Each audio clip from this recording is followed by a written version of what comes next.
কিতাবের নাম সহিহ বুখারী, হাদিস নাম্বার 1297। এই হাদিস বর্ণনা করেছেন হযরত আব্দুল্লাহ ইবনে মাসউদ রাদিয়াল্লাহু তাআলা আনহু। হাদিসের মধ্যে অনেক ভয়াবহ কথা লেখা আছে। عن عبد الله بن مسعود رضي الله تعالى عنه قال قال رسول الله صلى الله عليه وسلم ليس منا من ضرب الخدود وشق الجيوب ودعا بدعوى الجاهلية।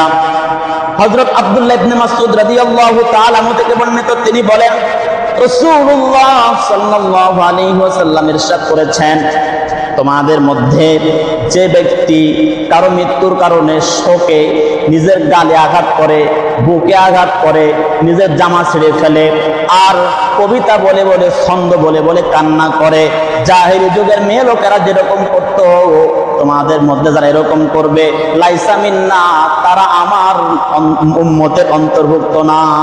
নাউজুবিল্লাহ। আচ্ছা, রাসূল যদি আপনাকে বলেন যে তুমি আমার উম্মতের অন্তর্ভুক্ত না, তখন আমার কি উপায় হবে? রোজে কিয়ামত হাসরের ময়দানে ওই কঠিন ভয়াবহতার সময় যখন সমস্ত মানুষ ইয়া নাফসি ইয়া নাফসি ইয়া নাফসি বলে ক্রন্দন করতে থাকবে, কারো কোনো উপায় থাকবে না। হাত্তাকে সমস্ত নবী রাসূলরা পর্যন্ত যখন ইয়া নাফসি ইয়া নাফসি ইয়া নাফসি বলে ক্রন্দন করতে থাকবে, ওরা হাসরের ময়দান শুধু একটাই আওয়াজ, আমার কি হবে, আমার কি হবে, আমার কি হবে। ঠিক ওই মুহূর্তে একটা মাত্র মানুষ ভিন্ন আওয়াজ তুলবেন, তার মুখের ভাষাটা ভিন্ন হবে।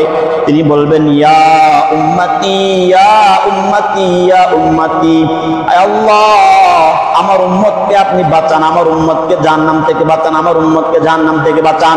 ওই কঠিন ভয়াবহতার সময় যে রাসূল আমাদের জন্য সুপারিশ করবে, ওই রাসূলের কাছে কিয়ামতের ময়দানে আপনি আর আমি যারা বিলাপ করেছি, আত্মীয় স্বজন মারা যাওয়ার কারণে যারা হাই হতাশ করে কান্না করেছি, চিৎকার করে কান্না করেছি, কবিতা বলে বলে কান্না করেছি, ছন্দ পাঠ করে করে কান্না করেছি, মাথার চুল ছেড়ে ফেলেছি, বুকের জামা ছেড়ে ফেলেছি, এরকম কুসংস্কার আর কুপ্রথা যারা করেছিলাম, রাসূল তাদেরকে বলবেন তোমরা আমার উম্মত না, তোমাদের জন্য কোনো সুপারিশ নাই। তখন আপনার আমার কি